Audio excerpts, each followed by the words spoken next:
Well, hello. Happy Valentine's Day, everybody. You're back with another writing stream. So yes, everything is good. I know, but there is some bittersweetness with this day. Is that the director of Ghostbusters, Ivan Reitman, has passed away at the age of 75. Just,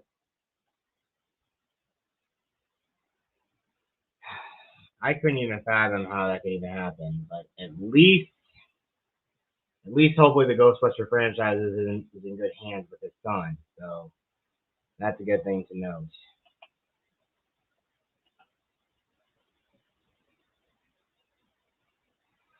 And on the topic of this stream, the whole point about it, this is the day of love.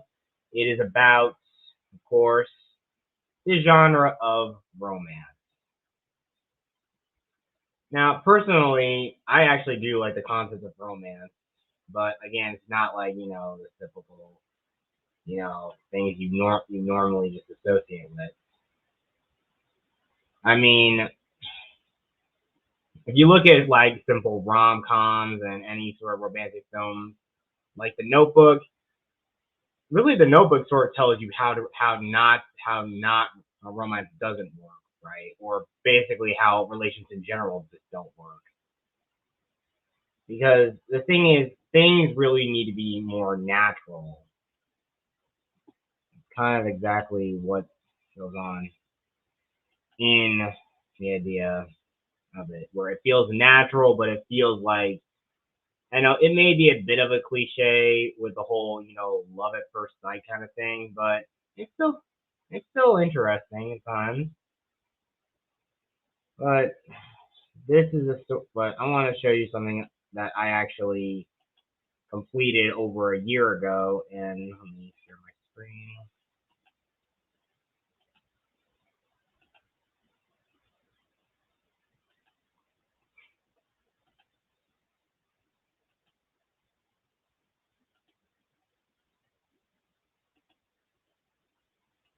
Right there. Now I know that right there you see is just a pseudonym for a thing, but this is a bit of a romance story that I wrote. You can see from the title there. But all of this here is more or less like the idea of, I kind of more or less like blend the idea of science fiction in the story as well. So purely it is a pure romantic drama, but again it has some small sci-fi elements inside of it. But it's more grounded science fiction, which is something, a core element of a lot of some of the stories I'm working on are more about. So they're more closer to what is going on here on planet Earth, and you see all of that. This is all about all of it. There is, but I will also forewarn you, this is a little more spicy. I will let you know that, but there's nothing explicit. It's not everything is not explicitly like graphic. It's more like tasteful in a way. That's more or less what it is. And you really gotta take some solace in this story is that the characters do end up together at the end and whatnot. So classic sort of thing, but it's only part one of a larger story here.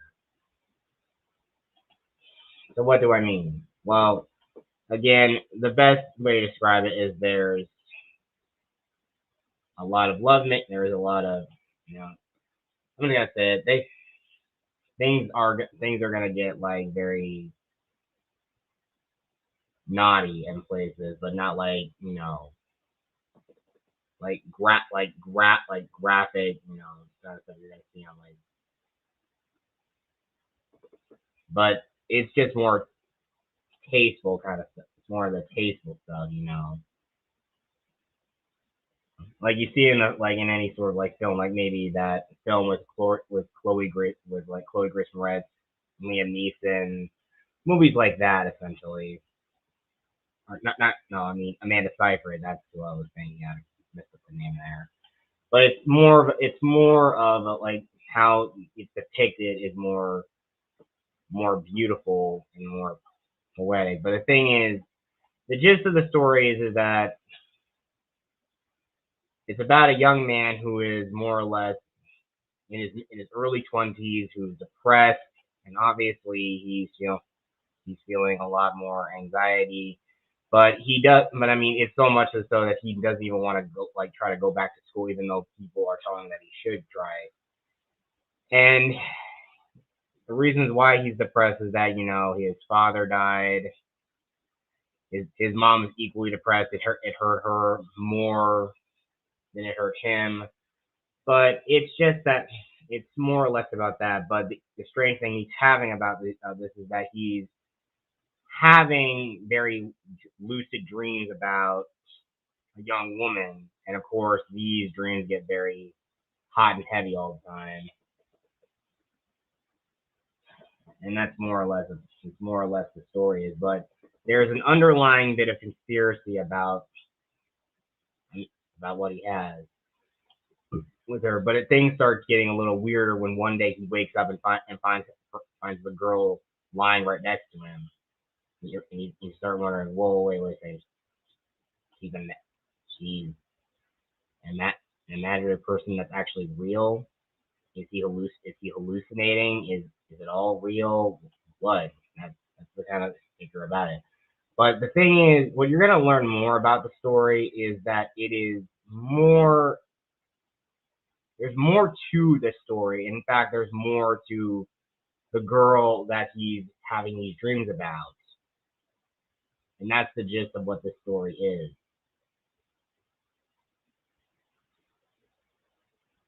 So you kind of understand it a little bit more.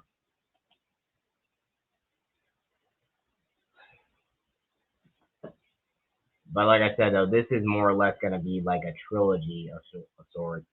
Like I said, I've already completed this one here. So if I scroll all the way down, right there.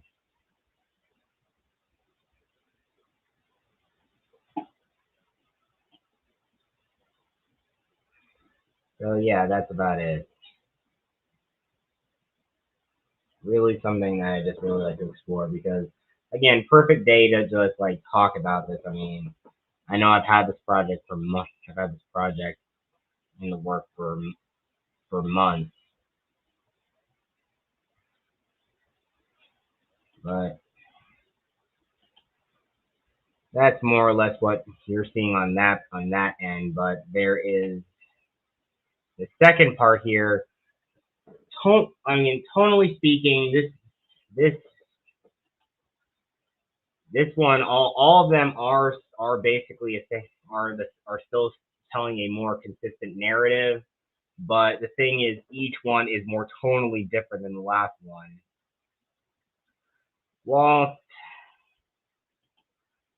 the first story was more of a romantic drama.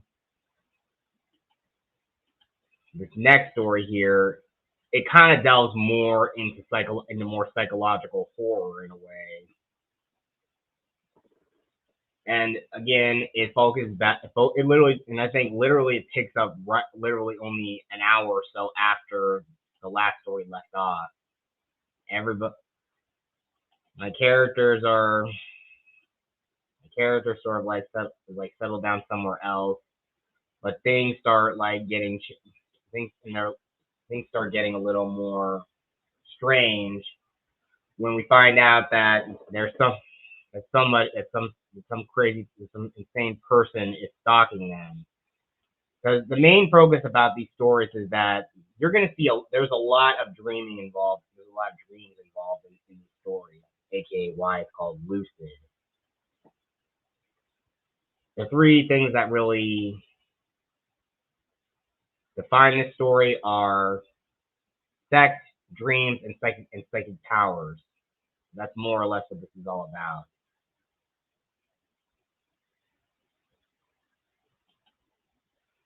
And of course the major antagonist of at least this story. He is gonna play a bit. He's gonna play a bigger role in the third story, but he does already play a major role in this story already. And it really is something like you really gotta start like doing a lot more, saying a lot more about these about this character, and you kind of get a little bit more insight about the girl's personality a little bit more in the story. And even then, there are some aspects about her personality that, yeah, it is more like she's more reserved. But even though like when she's like in a more dream state, she actually acts a lot more confident, and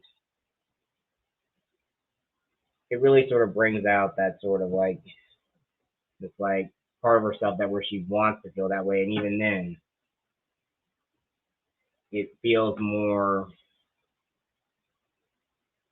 opening, opening about her character or ambitions about herself that she didn't really want to like visit. And I think this antagonist sort of exacerbates some of these initial ideas at first, and then to the point where eventually the character the character starts the character starts like questioning what's real and what isn't for her. She can't really tell anymore.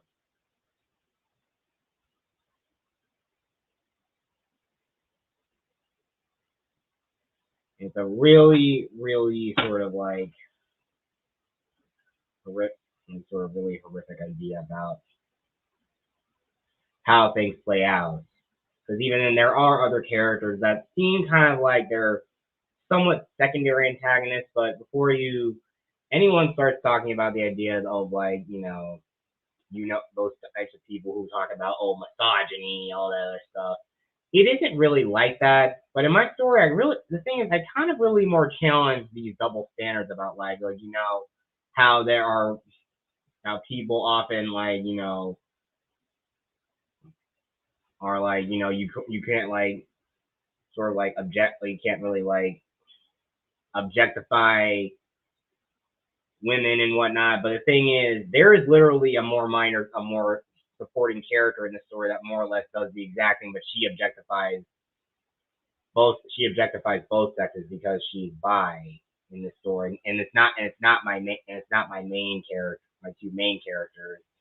The supporting character is more or less like she really more or less represents everything that's kind of wrong with modern relationships, like and like stuff like hookup culture and whatnot.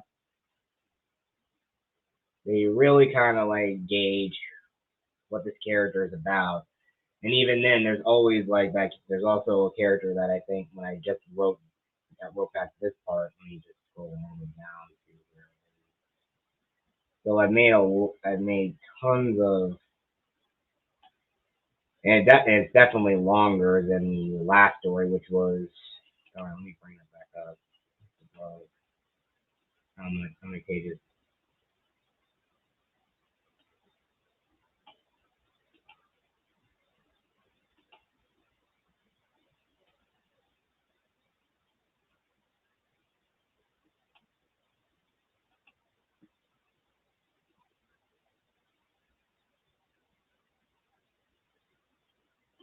I don't know exactly how many pages it is, but it's at least 36 pages long, and no, wait, no, it's 19 pages long, and the second one obviously is longer, and I think the next two are going to be definitely longer, at least enough to actually fill a novel or maybe a small novella.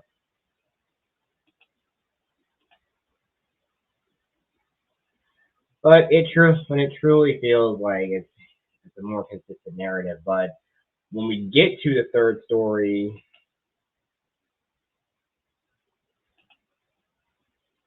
I could actually bring up.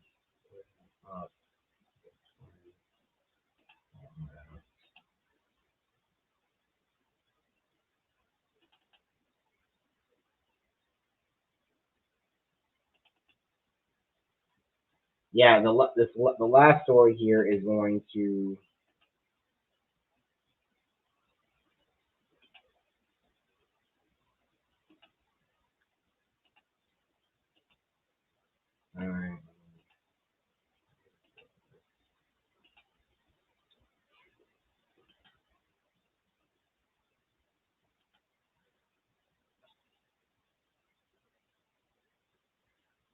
Now I kind of got a good gist of how the story is playing out, but again, writing it down is always the harder part. I have barely started on this one, but I just need to get the second one done first. This more or less is the conclusion, but the first half of the story is more or less my character recounting events of the past, basically only going as far back as early childhood and into high school and whatnot. And you get to meet characters that will be mentioned, that are going to be briefly mentioned, because there are at least 3 or 4 characters that are mentioned in the story, but you don't get like formally introduced to them until this story. And one other like character in here in Loose Obsession, who is more or less the true overarching antagonist of these 3 stories. But again, you don't really see much of this. You don't see much of this character, and we're actually going to learn about why these characters have these abilities in the stories in the third story, more or less, or sort of like elaborating more on it. Because I think I'm going to briefly touch upon it in Obsession here. So there you go. All right.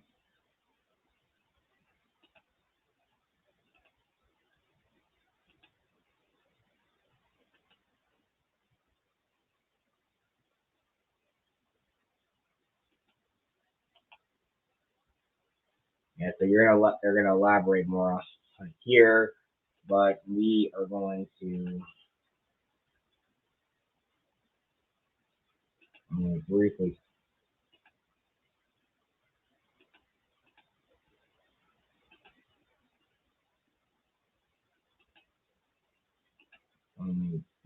talk about it.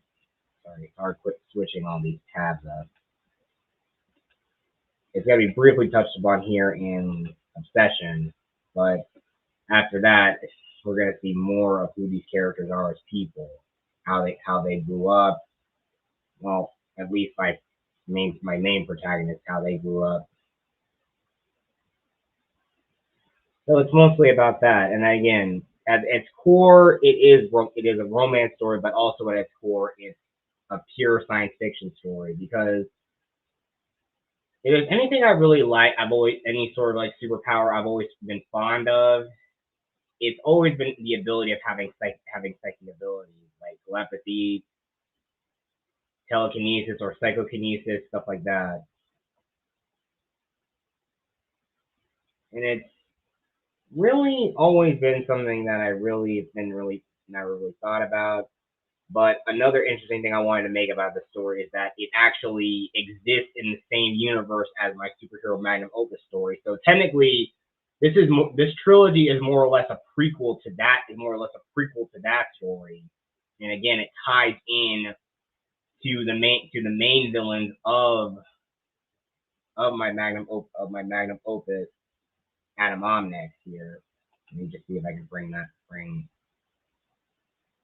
up one of my old drafts, but I know what I'm about to show you is a very very old draft.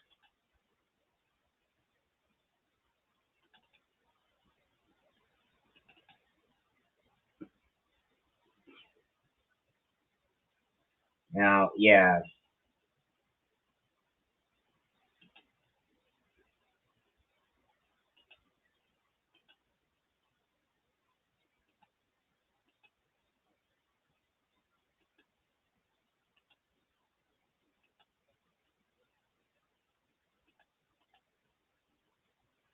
but that's more or less what it is. This is like the a very very old draft, but like I said though, the events of my Lucid Scion trilogy are supposed to bleed in and lead into what happened, or at least or leads up to the villains, at least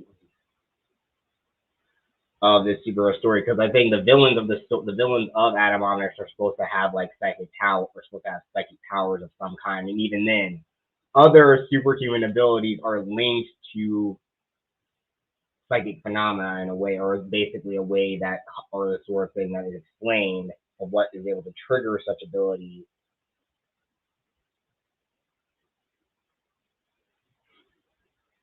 And even then, I have another idea that is another superhero story, but more or less, it will focus on the children of characters from the Lucid Psionic.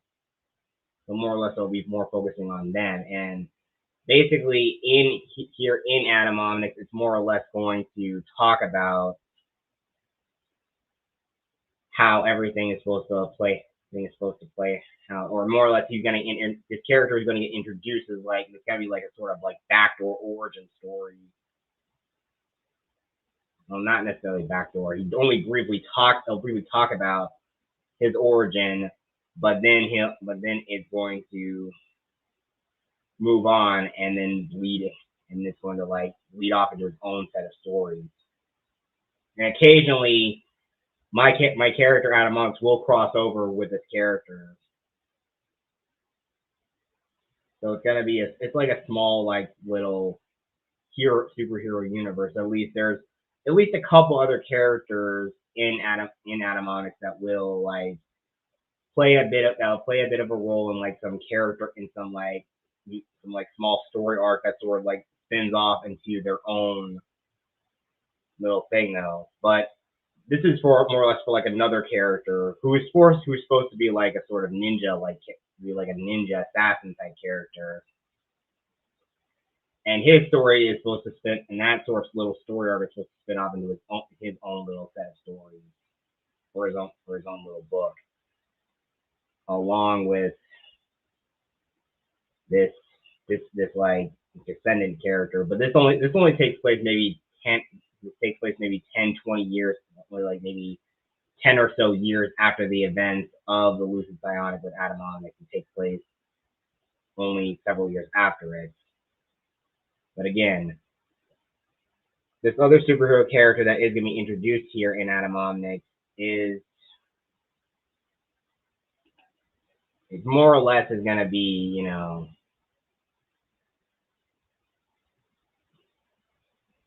sorry how I really convey this a lot. I'm just winging this sort of string here. It's also kind of hard to have nobody really like bounce off of all the time. It's really going to be more just a lead in on everything. But I still often think there's gonna be. I feel like there's more stories that want to be told in this universe. Like I even have like small little like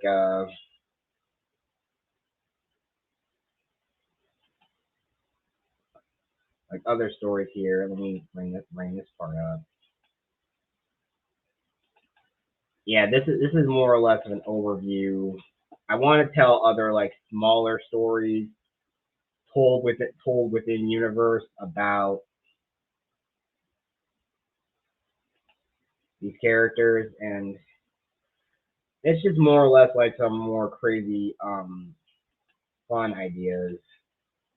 Some of them may not be like canon to the story or not, but I mean, but it more or less is like help in building like character dynamics and whatnot. So it's more or less about stuff like this,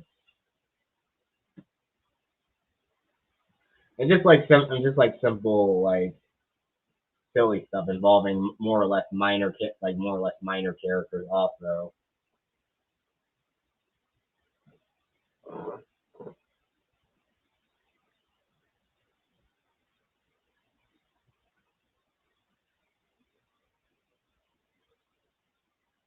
And even then, there are going to be more like darker stories told. I still think one of them, like it's explained here, like the idea of being put into a fighting tournament, being put into a fighting tournament,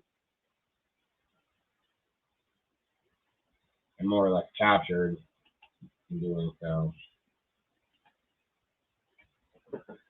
So yeah, that's pretty much the gist of what some of these what these stories are about. But like I said, back to the romance aspect of it. two things I actually do love about romance is that you can especially I mean you should really more or less establish a relationship and have it build off from there, and not just have it be like a more will they won't they sort of thing.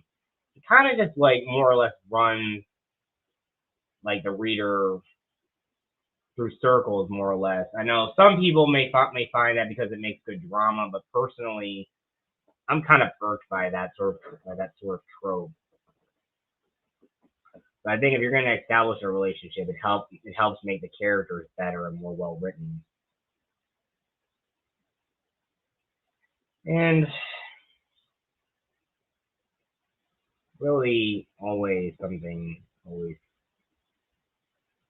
clarify whenever you see a story like this. But even then, it's interesting. Another idea that a good story could be is like you have characters that fell in love at first, but they sort of like drift apart, and they're just more or less their personalities change, and they're just like different people. That also narratively works a little bit better rather than them just being the whole they live happily ever after or whatnot. It is a good idea. I still do like that idea of character having a more optimistic closure to a story when it's romance, but but sometimes having a bittersweet ending to a story is often just as good as it being like an all out better than it like being an all out bad ending where one of the characters dies or they both die, a la Romeo and Juliet there. But sometimes, yeah, you can have tragedy in a story, but sometimes it doesn't always necessarily have to be fearful, or you have to like have the character be afraid of like losing anybody, or nobody really has to die always. But in my Loose Society story, I will say characters are going to die in these stories. I will say that, but you could say the ending for it. I could say some people may see it as a bit of a Deus Ex Machina, or in some cases, one idea for an ending I had would have just more or less been a cop out for it. But again, sometimes you grapple with certain ideas for a story, and you think, no, that probably wouldn't really work all that well because there's no emotional payoff if you just cop the reader out. Let me give me a minute here. I'm gonna try to camera on back to the angle I had it before.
Okay, here we go. Now set that camera. Yeah, better angle. Definitely better angle. Personally. But yeah, that's more or less what I do with these genres of stories. At least with that, I still do like the idea because horror is also a genre that is sort of like growing on me, and I thought, I had a few couple ideas for horror stories when I was younger, and now that I'm actually writing it, I just feel more emboldened to do them now.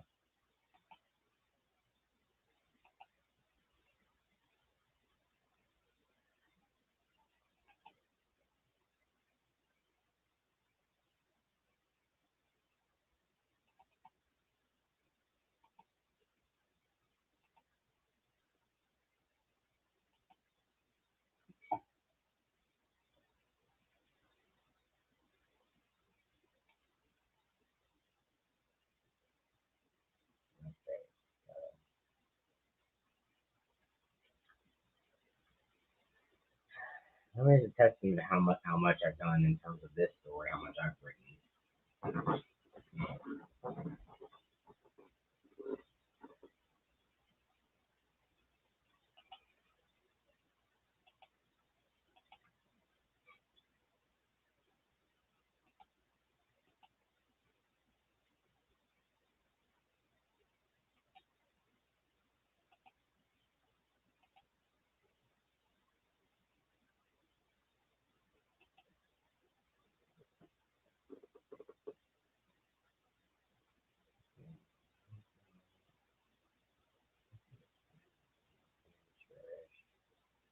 I've done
Mm, I mean, it's not as different. I mean, I think I'm starting to feel that writer's block a little bit.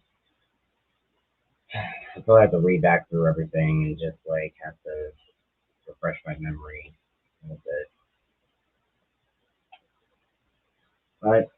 But again, these types of stories I really do like, and again, you're gonna see a lot. But again, like I said, though, I'm not sure where I want to try and get these published out. But I really would want people to read these stories. But I want to make sure everything is like perfect and everything's proofread and whatnot before it's published. No, Indiegogo is probably a good way to do it. But then again, I'm also interested how this story would have looked if it was a graphic novel. It actually would be really interesting. But the same thing goes about like book to film adaptations. It's always like difficult to try to gauge how a character is supposed to look or base it how they are and how they look in the book.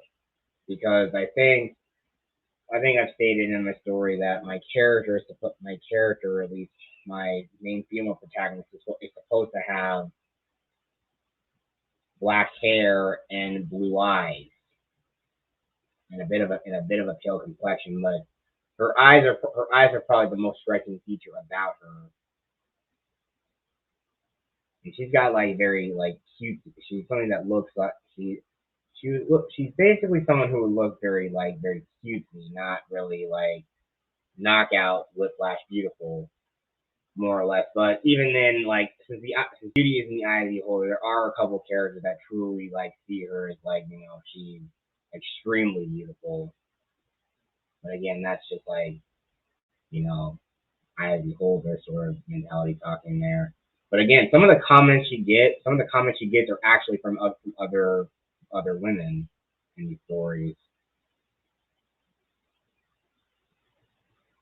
and one of them is from the bi check.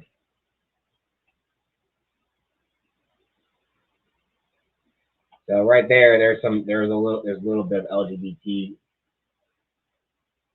um representation in there. But again, these are just more or less characters. You're really gonna judge them by how they act as people, not by really who they really sleep with. But like I said, this character is supposed to this character who is a side character is supposed to be like the literal embodiment of everything that is wrong with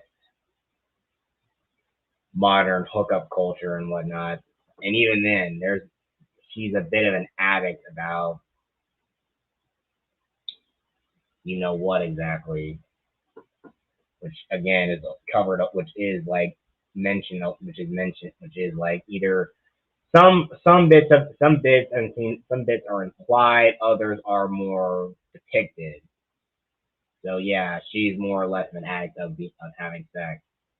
I know YouTube's gonna say, "Oh, how can you say this stuff?" I'm just explaining a story to people. I don't need actually. I'm not showing anything. I'm just forewarning people that this is mostly what these stories are kind of about because there is a lot of it. There is like plenty bits of it that are more shown in the story.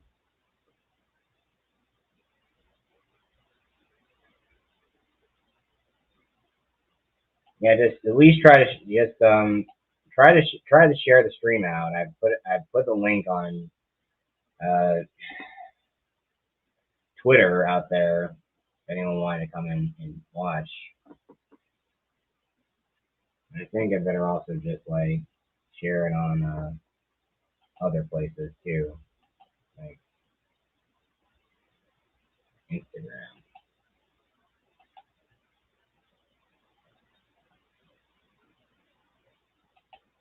Give me a minute here.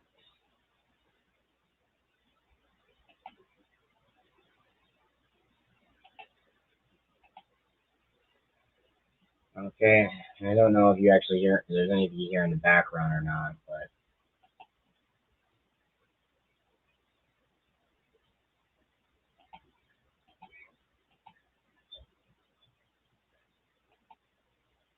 oh my gosh,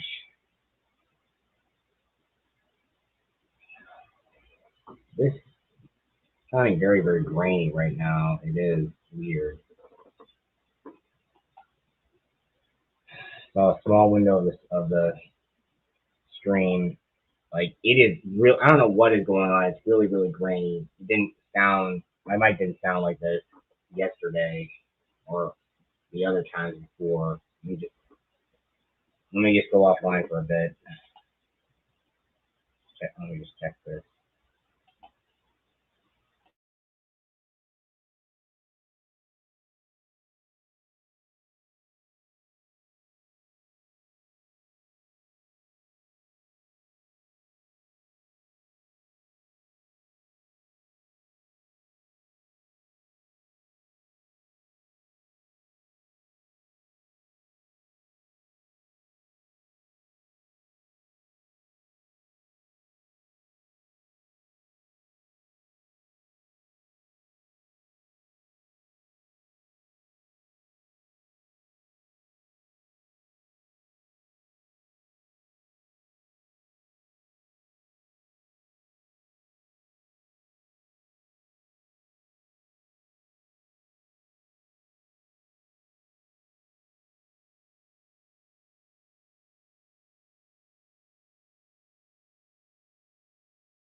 Okay, that hopefully will be a lot better. I know this camera I got as a built-in microphone. It isn't very good, but hopefully, I think now the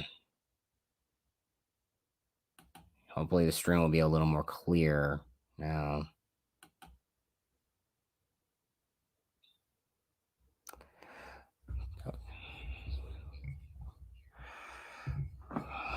Okay, it does sound clearer.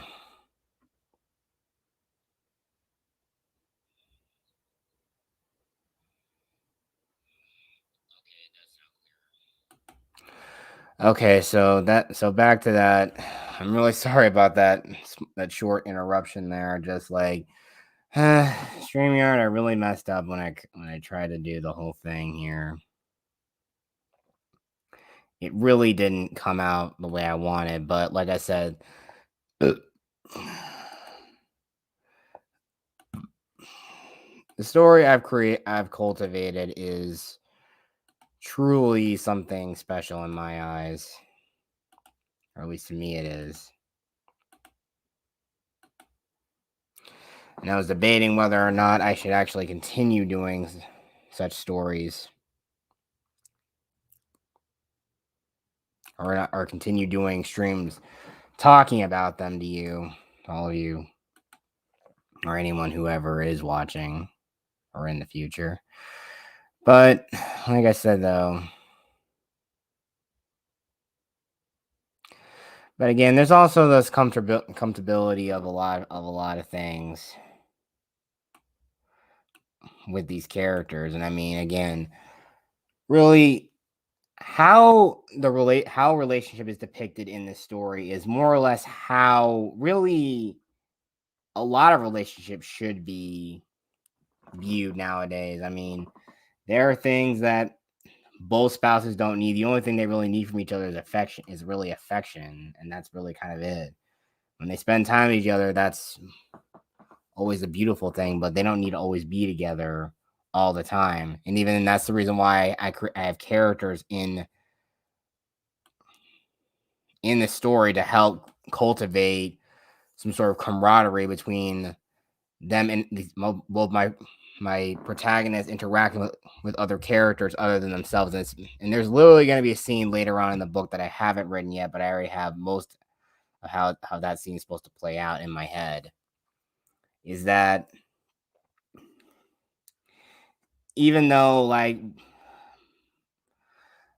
my female main character doesn't really care about wanting to go out anywhere, because the thing about her character is that she actually is very introverted.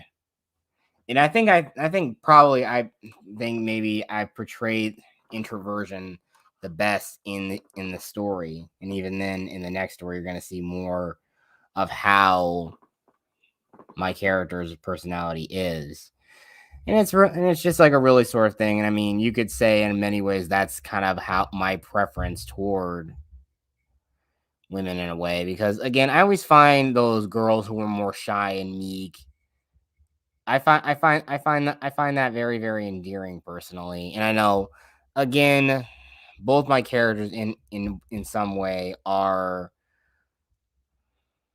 both equally as introverted, but again, they also know that they do a lot, they do things together, and of course, it brings out more of, especially my female characters, like her confidence. It brings out more of it.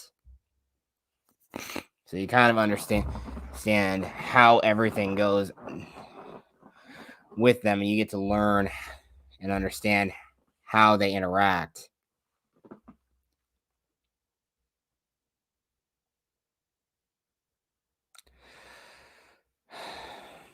And it is just a very true, beautiful, and enrapturing. And in many parts, is actually going to be very gripping.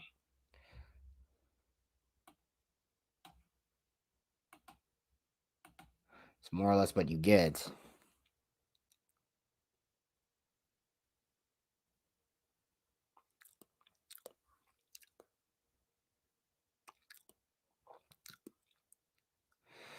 And I am very, very sorry that I know, again, that whole problem with audio kind of screwed me over a little bit.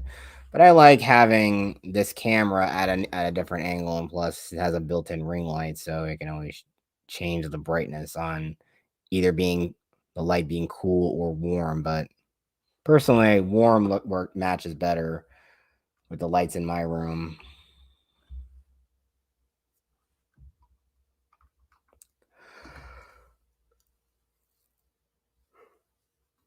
That's pretty much how it is.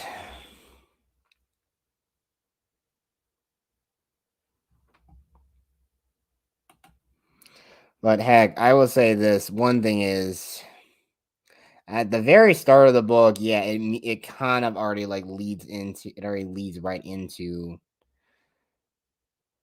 leads right into a sex scene between my two protagonists. And it's just, again, there's a lot more passion involved. There is a lot of more passion involved in actual affection, and rather just being the pure the pure physical act of it, which again, most people nowadays, it's just you're only just really doing you're only just in doing it for only just the pure physical reasons of it and just the sensation of it, not really connecting, because that's more or less what it was all about a long time ago. And again, this is coming from a perspective of a person who grew up in a predominantly Christian family. And again, we always have those things of, monogamy, finding connection and finding worth and value.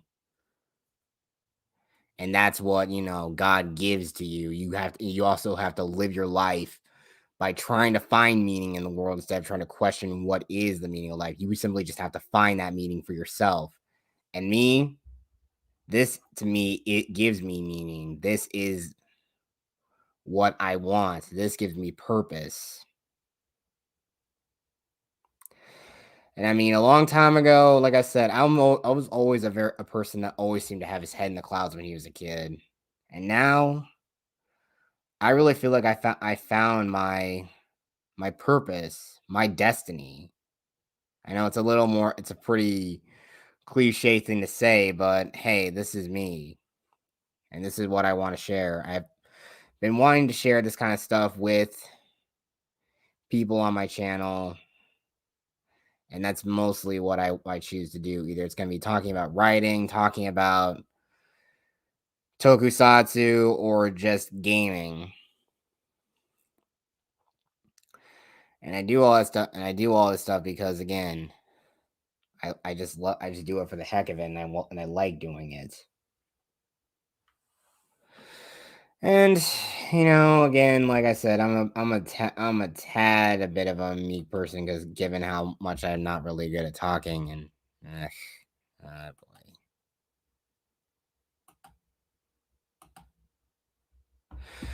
Always bots, always bots. Why is that I always seem to attract them more?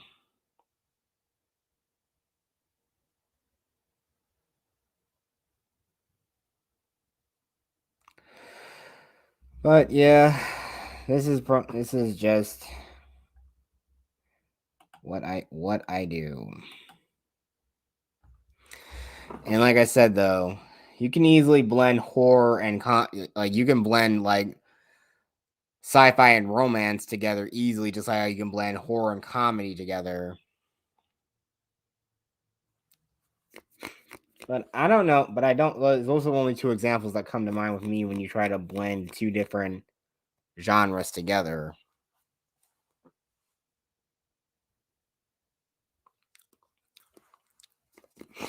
But I think in this second story here, I think I've blended at least three genres. A little bit of psychological horror, a little bit of science fiction, and but again, mostly it's all about romance. And its core, it's really it's really just the thematic thing. Another thing that's sort of thematic about the story is that even if I like, especially if I like, if I did like a cover to the story, it would most likely be just a depiction of a butterfly, more or less. Just and the concept of the butterfly effect, that every opposite the opposite, good or ill, can have effects on it, and and that sort of thematic thing is going to play out in the events of the third story, where that whole idea really comes into play there, or the whole concept and thematic theme of the butterfly effect. And even then, how it's going to affect future, how it also affects future, how it affects the stories that come after it. It's more those are going to be more or less the ripple effects of what the outcome and ending of the story comes to, and it sort of like leads into it. But I'm really glad that I know I kind of made this a little shorter, but thank you. No, there's someone else coming in. Hello, second viewer. If you want to talk in the chat, you just say hello. Just talk.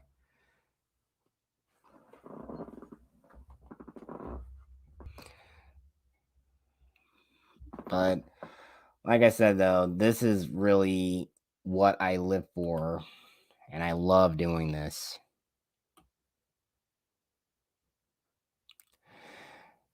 And just as writing, it's really something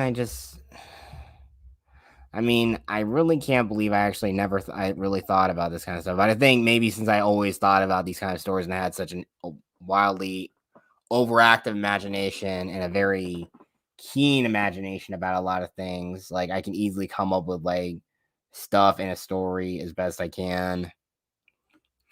And I just truly enjoy it. And I mean, like I said, it gives me purpose, it gives me reason, meaning.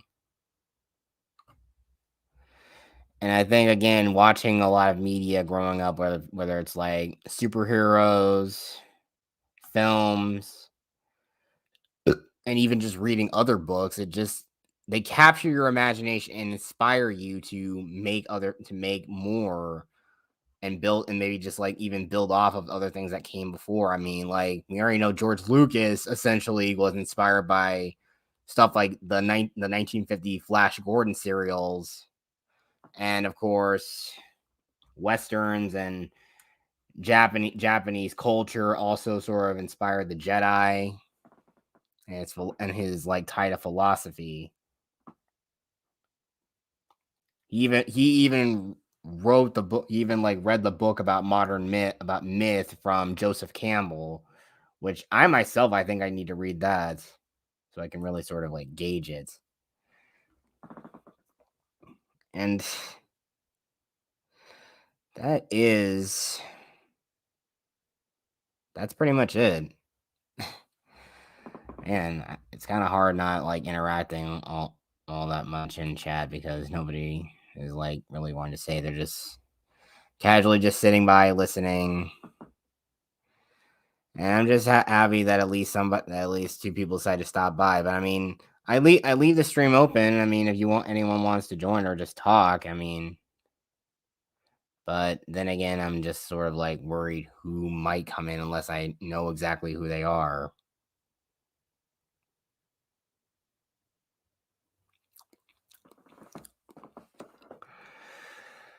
But I think I'll just leave it at that. I mean, I talked for about a good hour or so.